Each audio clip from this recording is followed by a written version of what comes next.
Welcome back, my fellow otakus. This is Jeikun here, and if you guys have yet to see episode 100 of Dragon Ball Super, I really recommend that you go watch it right now, because I'm going to be spoiling a lot of stuff in this video. And if you guys don't know where to watch it, you guys could just YouTube it or even Google it, and if you want to actually support the anime, you could watch it at daisuki.net or go over to Crunchyroll and you could watch it there.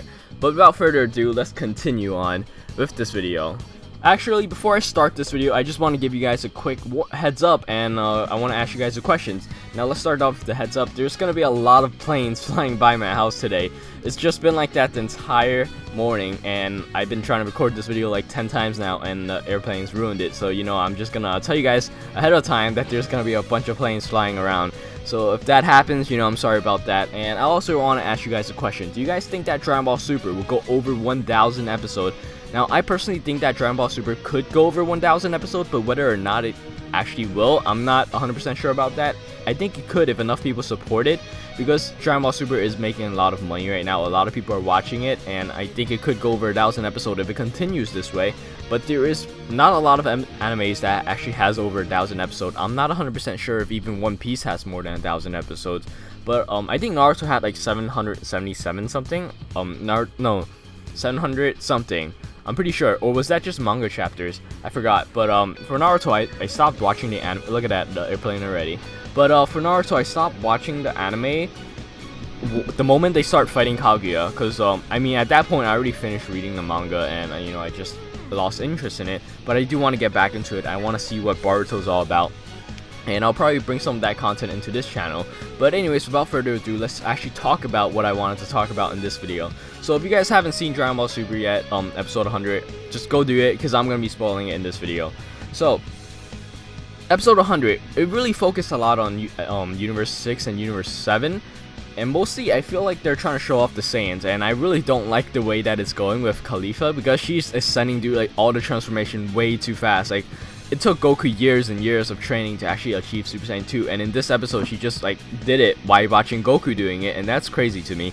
And Goku even says that she might actually go Super Saiyan 3 in that fight, and that'll be really funny because Vegeta never actually even got Super Saiyan 3, and it'll be hilarious to see Vegeta's reaction to Khalifa going Super Saiyan 3 if that happens. Now, I do think that there's still a possibility of that happening, and they also showed off Kale. Honestly, she's just Broly to me at this point.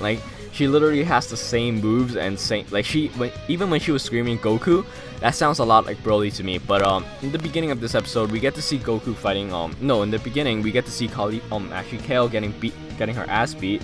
And let me just say that her base form is actually really, really weak. She couldn't her punches did not hurt anyone. So ascent from her base form to her legendary Super Saiyan form, that's actually it might probably give a 100% boost, because if you guys don't remember, the Super Saiyan boost gives you 50%, I think it was 50% power, I think, or was that 20? Shit, I forgot. I'm pretty sure it was 50, and then Super Saiyan 2 is 100%, and then Super Saiyan 3 was it 300%? I forgot. I remember it was something like that. Super Saiyan 3 was in the hundreds, and then Super Saiyan 1 was 50, and then Super Saiyan 2 was 100. I think that's how it was, or was it? No, yeah, I'm pretty sure that's how it was. So, I don't know what the legendary Super Saiyan boost is. Now, the reason why I'm calling it the legendary Super Saiyan boost is because Vegeta pretty much said it. He was like, that's I think that's the true form of a Super Saiyan. And honestly, at that point, I just Kale is Broly to me. There's no mistaking it. They just ripped off Broly's bio and then put it onto Kale.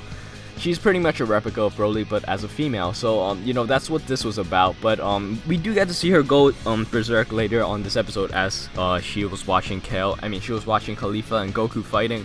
And she got mad and she turned Super Saiyan Rage. Not Rage, but you know what I'm talking about. She gets really, really big. We also get to see some of Khalifa's new transformation that was leaked a few weeks ago. We get to see her go buff form, and Goku tells her that that form isn't really good because she sacrificed a lot of speed for power. And we get to see Trunks do that on the future Trunks arc as well. And Vegeta didn't like it neither, because you're sacrificing a lot of speed for power, and Goku teaches Khalifa that, and she goes Super Saiyan 2. And that was really crazy to me, and Goku was like, oh, you're actually pretty good at this. You might even go Super Saiyan 3 in this fight. I feel like that is a hinting that Khalifa might actually go Super Saiyan 3 in this fight, and I don't know how to feel about that. She's literally passing all the transformation in matters of hours, because if I remember correctly, they had 48 hours to gather fighters, and Kaba found her. I don't know when they found her, but she managed to go Super Saiyan and into Super Saiyan 2, and she even got the Ascended Super Saiyan form, all in the matter of that time. That's really crazy to me. Like, you know, you guys all know that it took Goku and Vegeta years and years and years of training just to achieve Super Saiyan, but like, you know, watching Khalifa blowing due to transformation that quickly does feel kind of weird. But Goku didn't really have trouble fighting Khalifa. I feel like she's gonna get knocked out pretty soon, and Kale is actually gonna stay on the ring. That's what I think. Now, towards the end of this episode, we did get to see some Jiren action and hit action, but that was barely, it didn't even last like a second. So let's just, before I even get into that, I want to talk about the Kale versus Goku fight, because that's actually pretty interesting. I feel like they hinted at some things that's coming. So, oh yeah, I also want to mention this because I feel like people is gonna comment down if I don't talk about this. You know how Khalifa wanted to learn how to go Super Saiyan Blue? Goku does say that she isn't ready for Blue yet. I really don't think that she's gonna go Blue in this arc. You know, it doesn't make sense. If that does happen, that's just crazy. Like, honestly, she should not be able to go Blue from just like watching Goku do it. That's stupid to me. I would actually be pretty upset at that. But if she does go Super Saiyan 3, which I think is more likely to happen because Goku actually said it, and I feel like she's probably gonna go 3 and not go Blue. That would make some more sense to me, because, you know, Super Saiyan 3 is still just another form of Super Saiyan. If she tried hard enough, I think she could probably do it. But if she goes Blue, you know, that's just, I hope that doesn't happen, and I'm pretty sure a lot of people don't want that to happen too, because I feel like that's gonna cause for a lot of rant videos on YouTube. But I haven't seen any of the other YouTubers Dragon Ball Super episode 100 review yet, so I don't know what they're saying about this. But let's talk about the Kale and Goku fight, because I feel like that's a lot more interesting than Goku actually fighting Khalifa, because Goku didn't really fight Khalifa at his full potential. He just, like, you know, sparred with Khalifa, and he didn't really put much effort into it. But when Kale saw Goku just spending his time with Khalifa and Khalifa spending his time with Goku, she got angry because her sister wasn't spending any time with her, and she went Super Saiyan, the legendary Super Saiyan. That's what I'm gonna call it from now on. And she went berserk. Like, they literally gave her every single move that Broly had. You know how when Broly gets mad, he screams and energy blasters just fly out of his body? She literally did that, and she knocked a bunch of people out of the ring. Actually, I'm not 100% sure if she knocked people out of the ring, but I did see at least one fly out the ring. I can't be sure for that. I don't have the episode playing in behind me, so can't tell for sure. But when Vegeta saw that form, I was really expecting them to say something. It was like, wow, that form looks really familiar, or something like that. But Vegeta actually just says, like, what is that sinister form?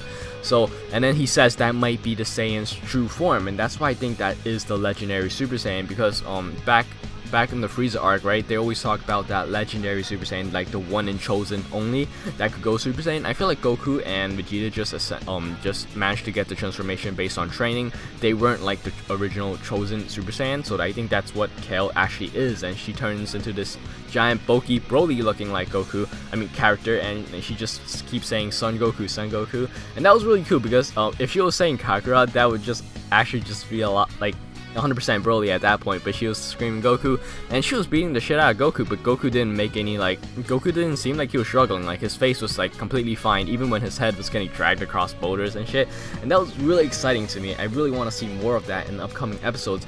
But Goku does actually go Blue to fight Kale, but Kale didn't seem like she was struggling, and she actually went right, like, she ran right through Super Saiyan Blue's she went right through Super Saiyan Blue's Goku Kamehameha, and that was crazy to me. Like, Super Saiyan Blue should be really, really strong at this point, and if Kale is just like running past that shit in her regular Super Saiyan form, I don't know, man. If Kale could go like Super Saiyan 3 as well, or even Blue, you know, I think she would be a lot stronger than Goku.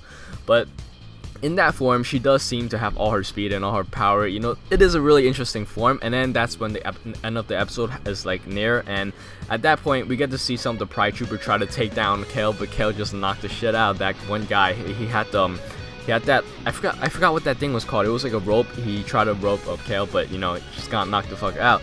But right after that happens, we see Jiren like looking at Kale, and he's like, I'll take care of this. And I actually thought that Kale and Jiren's gonna fight, but little did I know that Jiren's just gonna take Kale out in one hit. But I know a lot of people already know this because it was actually leaked a few weeks ago. They said that the episode leak actually said that Jiren's gonna knock out Kale, but a lot of people actually thought she was just gonna get eliminated. But at the end of the episode, we get to see that Kale didn't actually get eliminated. She was just knocked out, and Khalifa actually managed to save her from dropping out. So I do think that we're gonna see more of Kale in the future, and I'm really excited for that because I want to see what if Kale could actually control her power. Because if you guys remember in the actual Tournament of Power trailer, we get to see like Kale actually transforming into the Super Saiyan form without going like super crazy. I'm pretty sure you guys know what I'm talking about. I'll try to have a clip of it playing over in the background, but I do think that she's gonna be able to control her power sometime in this arc, and that's really exciting for me. And the episode ends off with like Hit looking at Jiren, and I thought they were gonna fight, but then Goku just pops in, and then it was like, now's her chance, and he just escapes with Khalifa and Kale, and then like it's just Goku and Jiren standing like having a face off, and they're staring off at each other. I'm really excited. I don't know if they're gonna fight in the next episode. In the episode preview, we didn't get to see much, but like we did get to see some of the things. We get to see some more of the Pride Troopers, and we get to see Goku kind of struggling with someone behind him, and it didn't look like Jiren. And we get to see a lot of Android 17 and 18 action here, and we also get to see some more of we saw the clown of God, the God of Destruction towards the very end, and he's just smirking. So I wonder what's going on with that. So I'm really excited for next week's episode. I can't wait for it. So that's pretty much all I had to say for this video. Let me know in the comment section down below, what do you guys think of this episode? Because I really liked it. I think it was a really good episode, but I did see from my subscription box, I do know that some YouTubers did rant about this episode, and I see on Twitter that some people weren't happy that Kale could fight Super Saiyan Blue. So I'm really interested as to what you guys think, and maybe I'll make a video out of your comments, so who knows. So definitely comment down in the comment section below, and I'll see you guys in the next one. Alright, peace.